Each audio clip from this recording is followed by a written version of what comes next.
1 John chapter 4, verse 1.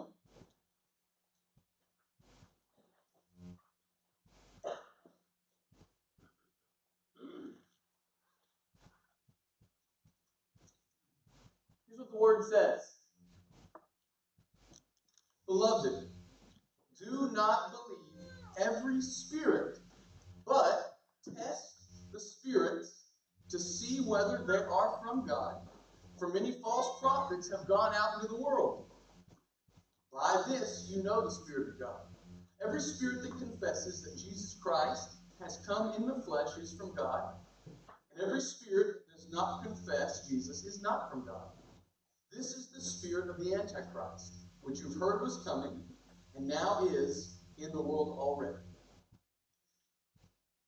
The title is Test the Spirits. Little s. Capital S, as you probably understand, is a designation for the Holy Spirit, the part of the Godhead. Well, in testing the spirits, specifically as John said in verse 1, do not believe every spirit. Do not believe every wind, every breath. Do not believe, and as basic as I can put it, every single thing you hear from every single person. He's giving a warning, a caution sign. If you've ever been driving on the highway through any state, you'll see those flashing lights and you know what's up ahead, don't you? A caution, a detour, a merging of two different lanes. You know what's coming. John is giving the warning here. Caution, beware. Don't listen to everything that you hear from everybody. And in giving us the caution, he also gives us the challenge. And here's the challenge. Test every spirit. Test everything you hear and see, prove, figure out if it's from God or not. And I think this is a great concept for us to study, to consider tonight. Why? Why would this be valuable? Because you're hearing messages from people all over the place, all over your life, all throughout your day. Whether you're listening to podcasts, the news in the morning, reading the newspaper, different articles that you get, getting updates on your phone, maybe watching a television show, or even going to work, you're having conversations with people from their experiences and maybe the things that they've heard. And so you're getting messages from all different types of people all the time. And so it's up to us, with the warning lights showing, to answer the call, to rise to the occasion and test whether what we hear is true or not. Why? Because we can figure out what's true. There is such a thing as truth. There is such a thing as a standard measurement that is right for us to weigh everything against, to compare everything against. Jesus said in a very popular Bible verse, I am the way, the truth, and the life. You know that Jesus is the standard. His word is the standard.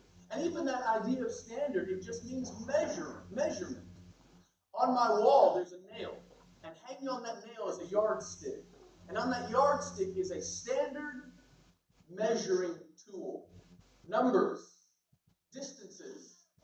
And if I want to measure out a foot, I put the stick down and I measure out and I draw out a line to the foot. And that creates my standard. I draw a line that matches what is on the measuring tool. Jesus said, I am the measuring stick of righteousness and life with God. Measure your life against mine. This is the standard by which we are to follow.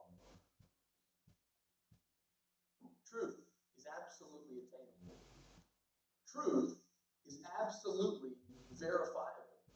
We can verify what is true, just like you can verify different measurements. You know, it's interesting to me, America is probably the only place in the world that's not using the metric system exclusively. We use our own standardized measuring system. And so when people from, like Mr. Ron was talking about, when people come into our country, they've got to learn an entirely new standard of measurement. Because we're just, well, different, quite frankly. And that's okay. we go somewhere else and we measure distances in kilometers, whatever that is. Back home, we do it right with miles. Those are just different standards of measurement.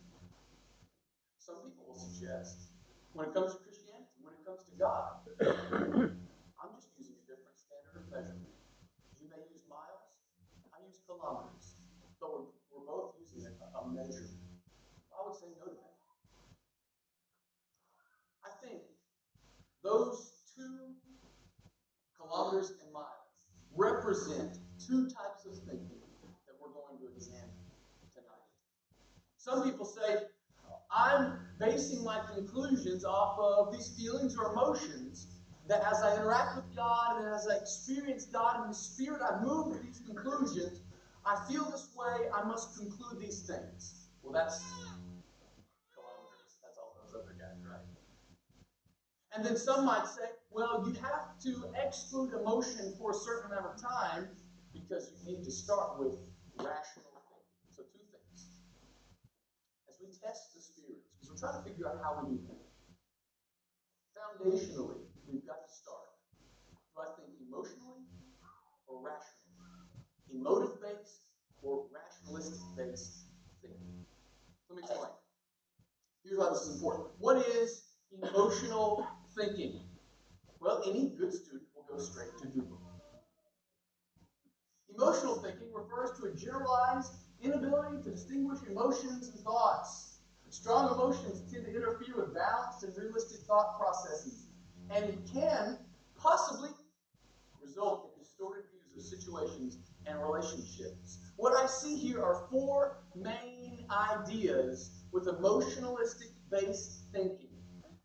If the foundation of who you are as a Christian, if the beginning of your quote-unquote testing the spirits is emotion, here are the problems that might arise. You see, emotion-based thinking is not always trustworthy. Why? Well, by definition, it has an inability to distinguish emotions and thoughts. It has, by nature, the absolute right to change.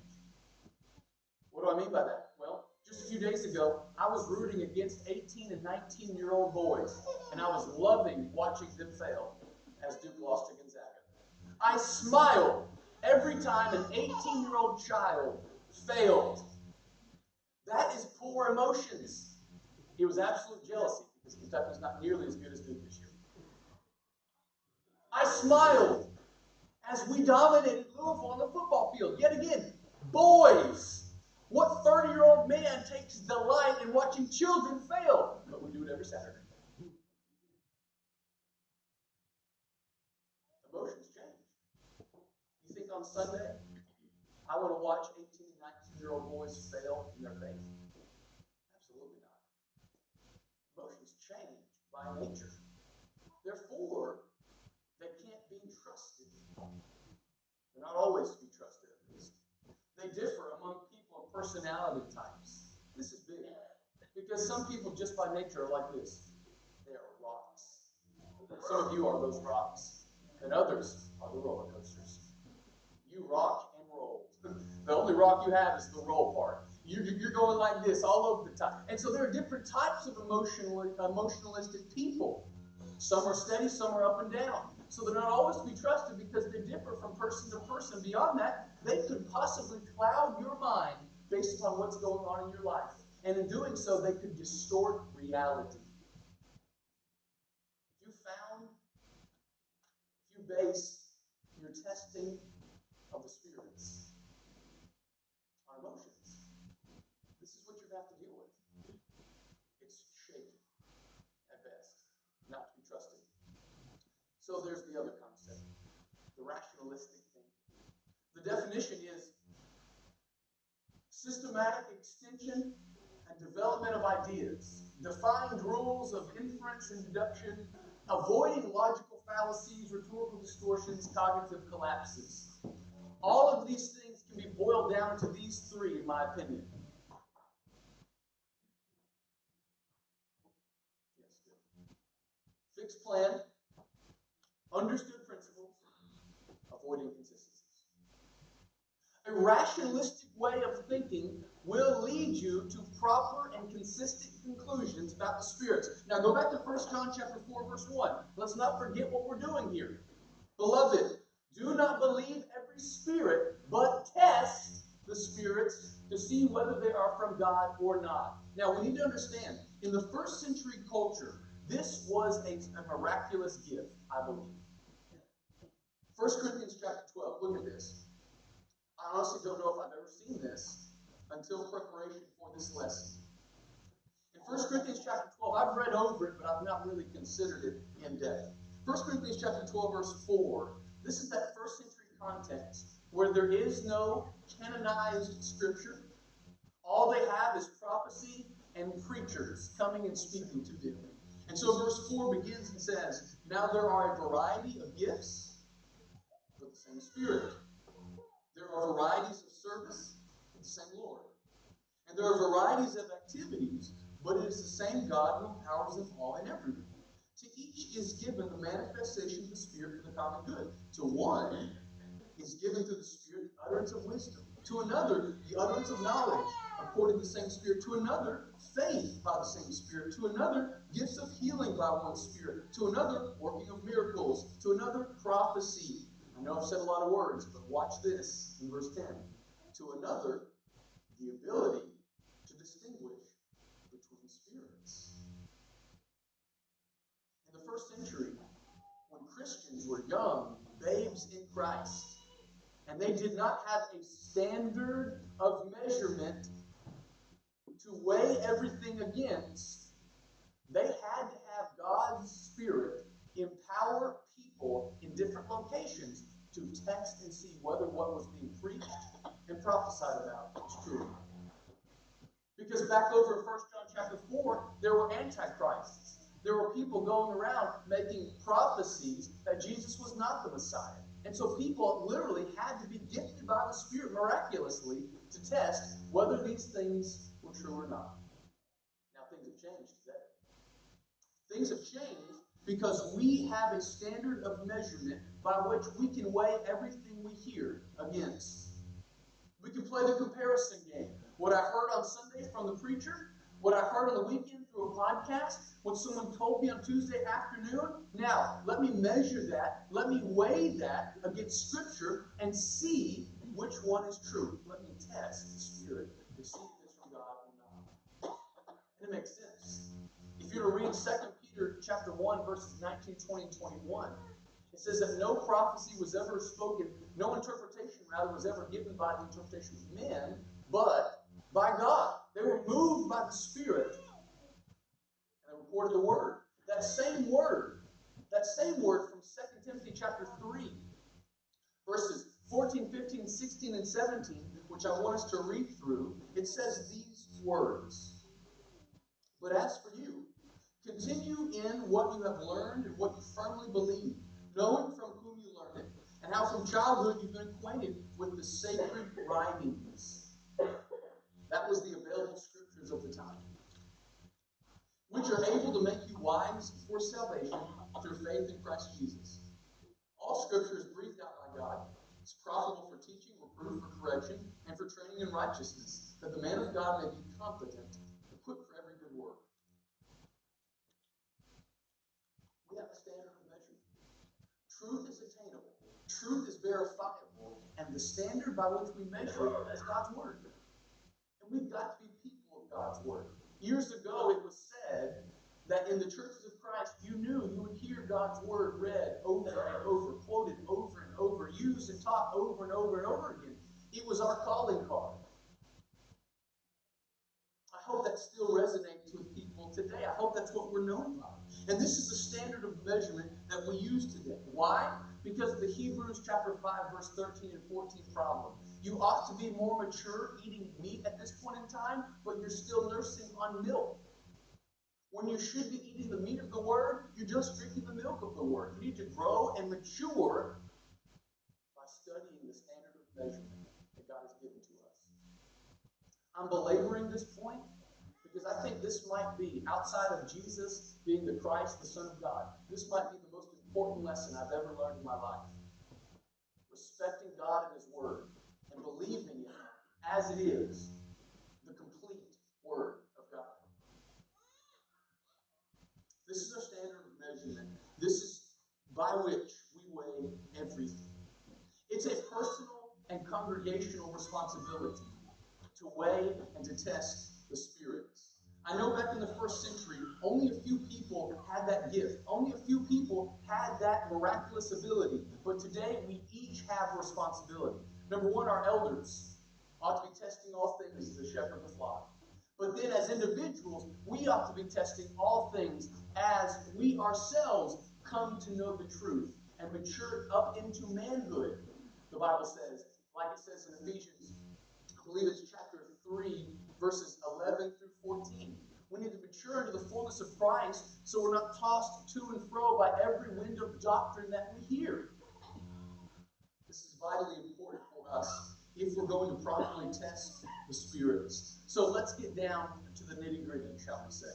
How do we do this? How do we test the spirits to figure out if what we hear is from God or not?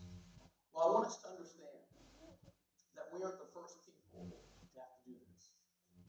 The Bereans, in Acts 17, verse 11, were popularly known for receiving the word with all eagerness, examining the scriptures daily, trying to figure out whether these things were so or not. Eagerness and reception of the scriptures so they can test to see whether what they've heard is from God or not. Does that describe you? Are you eager to receive the word? Or is it more like a chore back when you were a 10-year-old child and mom made you do it before you got in trouble otherwise? I mean that.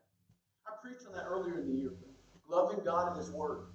Being excited to dive into God's Word. To figure out what He's hidden for us so we can treasure it with our hearts. So that just like the psalmist said in Psalm 119, your Word is a lamp in my feet and a light in my path. Sometimes I think the lamp that we see in the Word is just a flickering light that's kind of going away because we aren't eager to receive it.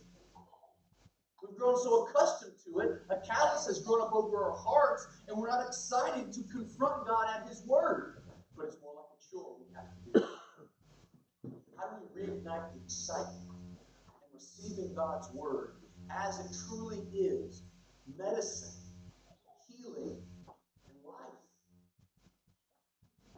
The Bereans did it. Many other people in Scripture we read about were excited to do this. It's the 2 Timothy 2:15 principle. Rightly dividing the word of truth. So 3 things is all. 3 thoughts on how to test the spirits. Put all C's. Maybe we can remember it. Context, community, consistency. Anytime that we're studying God's Word, anytime we hear anything from people about God, about Christianity, about Jesus, about some new idea or concept or verse that you've never seen before, I want you to know that first off, context matters so much. Why? Well, think about how you can use things out of context. Jesus said in John chapter 6, verse 56, whoever feeds on my flesh and drinks my blood has eternal life. Either Jesus wants us to turn into vampires, or things have gotten real creepy. Taken out of context, you can say all sorts of things about Scripture. But when you place John 6:56 within the context of people wanting food, their bellies were hungry, and Jesus said, you want bread because you think you need to fill your belly. I'm the bread of life, and when you eat of my flesh and when you drink of my blood, you will hunger no more. Why? Because I will fill your soul with the fullness of Christ and the salvation thereof. When you put that context with John 6, verse 56, when he says, whoever eats of my flesh and drinks my blood, in other words, take up my cross and follow me, sacrifice your life just like I'm about to sacrifice mine. It makes so much more sense. Context matters greatly. Think about this. Did you know that God's Spirit gave a command in Acts chapter 5, verse 20? The command is this. Go and stand in the temple and speak to people all the words of this life. Well, if you hear that verse out of context, number one, you got to go somewhere and find a temple, wherever that is. You have to find a temple because God's Spirit said it. Go find that temple and you got to stand. Don't sit. Stand. You got to speak all the words of this life. Well, taxes are boring. And sports, and it's cold outside. I'm wearing Auburn colors, ignorantly of what happened. When you take things out of context, it doesn't make sense. You can twist the words any way you want to. So as we test the Spirit, context matters so much. People want to throw the kitchen sink at you, but I just want you to deal with one verse at a time, understanding the context in which you're dealing. Now, if you struggle with context and figure out what's going on in Scripture, that's why number 2 is so important. Discuss it with a community of people. This is a trusted group of men and women. Maybe this is your spouse. Maybe this is a spiritual mentor, as many of us have. Preachers from old, elders who were so vital to your faith and to your maturity. Maybe it's a best friend in the youth group. I don't know who that is. But discuss these things, new verses, new ideas, with a trusted community of people. I truly believe the Bible was meant to be studied in groups.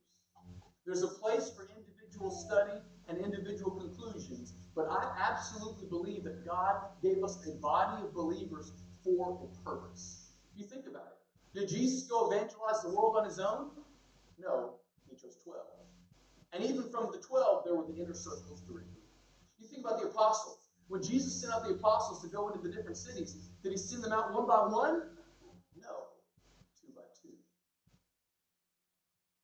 I believe the Bible study was meant at some point to be done in community. Even the elders of the church. No one person pastors a group of Christians, but a plurality of elders as they themselves lead the body. Why? Because there is strength and safety and stability in numbers. That's what the preacher said in Ecclesiastes 4 verse 12. A 3-strand cord is not easily broken. Why? Because there's strength and stability in numbers. And as new verses and newfound ideas are popping up all over the place, as they are all the time, we must understand context is important, and then go and discuss what you've heard with a trusted group, a community of people. Someone told me one time, as in college, in all my Bible classes, with a bunch of junior preachers who used to be called a lot, these new things were popping up, new ideas. Oh man, no one's ever heard of this before. It's absolutely incredible. Well, a trusted friend and professor said, if you have an idea that has literally never been thought of before, has literally never been written on before, I would say be as cautious as you possibly can be. Because of all the millions and millions and billions of people who have lived, the millions and millions and even billions of people who have read the Word have not reached that conclusion that you, 19-year-old you, have figured out. You better be careful. Community is so important. Especially as new ideas and new verses and new things are found and put forth within your life. Context matters. Discuss these things with a community of people. As you're testing the spirits, I think this 3rd test is vitally important. Test it for consistency. Consistency is so important. Why? Because I'll never live perfectly. But I can do everything within my power to live consistently. My understanding and interpretation of Scripture may not be 100% right. It will never be 100% complete. It may not be 100% right. And I hope I have the humility to be corrected when shown wrong. But I have to do everything within my ability to be consistent. So what does that mean? As new ideas and new verses are found that may shape my understanding of doctrines, of opinions, of truths of Scripture, I need to test over time the consistency of my conclusion. It's really easy to hear something and say, man, that sounds great. Let me jump on board. And now you're in the boat and you don't realize there's a giant hole in it and you're just rowing down into the water and you're slowly sinking to nothing. Test consistency. See if the boat can actually float before you jump in. Push it out a little bit to see if it swims or if it sinks. Consistency. never be perfect, but we can do our best to be consistent. And when proven wrong, have the humility to change. Test the spirits to see whether or not they are from God. At the end of the day, God's word is perfect as it reflects his nature being perfect. My nature is imperfection and weakness. So as I approach God, as I hear things, see things, as I'm changing in my belief system, which we probably will do all throughout our life, let's approach God and his word, both in their perfection, with humility, with respect, remembering these three things. And I think we'll do well for ourselves to figure out whether these things are from God or not. Let me say this as a congregation. I appreciate you guys and your willingness to test things. Testing never stops. We haven't figured it out. We have not cornered the market on wisdom and all knowledge. We as a group ought to be continually maturing and growing and deepening our understanding of the Word. So let's live together with humility and respect for each other and God and his word. And sometimes that means, going back to the beginning, I've got to lay aside my emotions and my conclusions. If we can get back to that beginning part where I'm trying to decide between rationalistic thinking and emotionalistic thinking, and we can truly ground ourselves in what is rational and logical and of the mind, well, that is stable. That can't be twisted because I've tested, I've proved with a plan that has a purpose and reaches a conclusion. Michael Pagel can preach this far better than I can, and then Chris, you can test it because he's a scientist. But if we live our life here, Austin, it just doesn't feel right. How could God do this if I feel this way? Would God ever let my feelings and my wants and my wishes be wrong? Well, God doesn't want you to hurt. But yes, you can want, you can wish, and you can feel things that are wrong. Period.